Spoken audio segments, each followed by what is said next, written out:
Nagsalamin ako, bumalik. Biglang Oo. ka na. Di ba imposible? Sa sobrang takot niya, wala siyang suot na tsinelas. Bakit may bumukas ang pinto ng banyo? Lahat kami nasa kwarto. Kinalabutan naman ako sa kwento.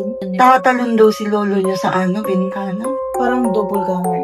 May mga tumatakbo daw na kabayo sa labas. Makatikba lang yun, be. Mga paa. Oo, as in. Funny siya pero Oo nga, scary. scary. Diba?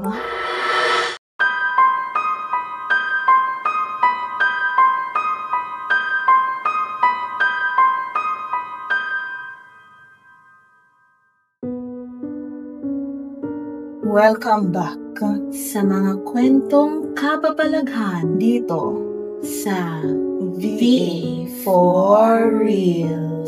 Hi Donna, Hi, Fancy. magandang gabi sa inyo. Magandang gabi din sa iyo. Meron ka ba mga maikukwento sa gabing ito? Elementary ako noon. Bata pa. Magde-Desyembre na. Tuwing Desyembre, binibilan kami ng mga damit para sa aming Christmas party. Noong araw na yon, nagsusukat ako ng damit. Tapos, sinukat ko din yung sandals na binigay sa akin. So, sa bahay namin, mayroong sala at nandito ang kwarto. At that time, meron kaming tita. Galing siya sa Sorsogon. Naki-stay siya sa amin noon kasi parang may seminar siya. Parang doon siya sa sala natutulog. Kasi parang dalawa pa lang ang kwarto namin. Nung lumabas ako sa kwarto, nung suot ko na yung sandal ko, nakita ko siya sa sala, nasa sopa. Tulog. Nakahiga. Pikit. Natural. Hindi siya mukhang pagod, hindi siya mukhang haggard. Peaceful lang yung itsura niya. Okay. So, nagdahan-dahan ako. Ayun, nag-tiptoe ka. Para hindi siya Magising. Sinitignan ko siya habang nag-tiptoe. Tapos, nung hinubad ko na yung sapatos ko at sinuot ko naman yung damit, bumalik ako ulit sa kwarto. Andun pa rin siya, natutulog. Bigla na lang, narinig ko parang may bumukas yung pinto ng banyo. Sabi ko, bakit may bumukas yung pinto ng banyo? Lahat kami nasa kwarto. Kasi tinitignan nga namin yung mga damit namin. Tapos pagkita ko doon sa banyo, ang lumabas yung tita ko, babe. na nasa sala. Oo, na dapat nasa sala. Automatic siya, be. Nang pagpasok, tapos nasa labas siya dapat. Hindi siya makakaligo. Kaya, parang double ganger. Ay, din eh. Yeah. Nakakatakot siya. Oo nga. Kaya marami tayong, paniniwala tungkol sa double ganger. Akin naman, hindi ko siya kwento. Pero related ako. Ikukwento ko na lang. Kwento siya ng mama ko.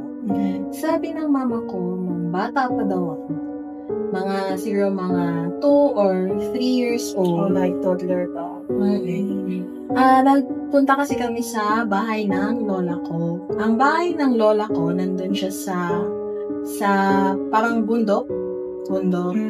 As in, paligid is kahoy. Okay. As in, bundok, tas may bahay. Very rural. Oo. Mag-isa lang daw pala kami. Gabi, umuulan, walang ilaw doon kasi malayo siya sa city. Ako daw, may lagnat. Yung time na yun. Di, siya lang ang gising. Yung lola ko nasa sentro siya. Kikinood siya ng TV. Sanay naman doon si mama mag-solo kasi bahay nila yun ever since nung bata pa siya. Mamaya daw, mas makas na yung ulan, may mga tumatakbo daw na kabayo sa labas. My God.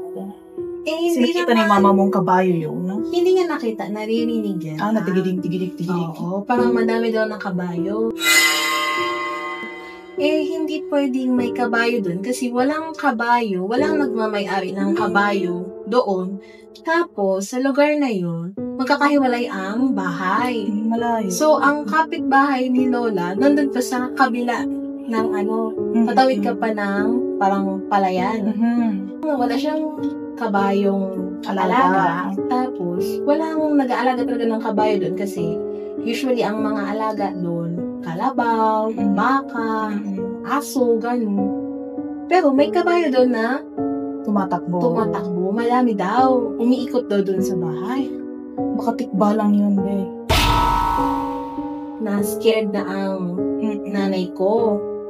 Tapos, ang ginawa niya daw, kinuha niya ako. Tapos, sinantay niya daw yung lola ko. Ang tagal daw matapos yun. Mga 2 minutes daw yun na may tumatakbong kabayo. Nung matapos yung pagtakbo, medyo humina na din daw yung ulan.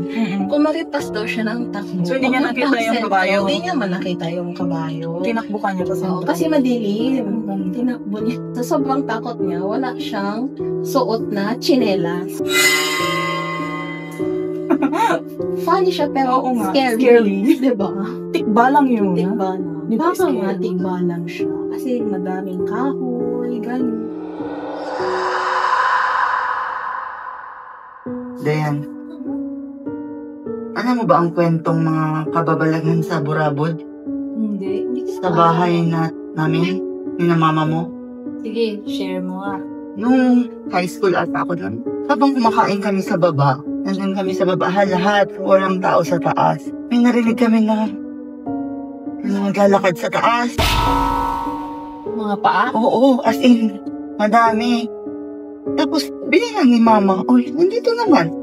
Kompleto tayo. Magkakapatid. Oo, tapos chinek namin. Walang tao. Kinalabutan naman ako sa kwento.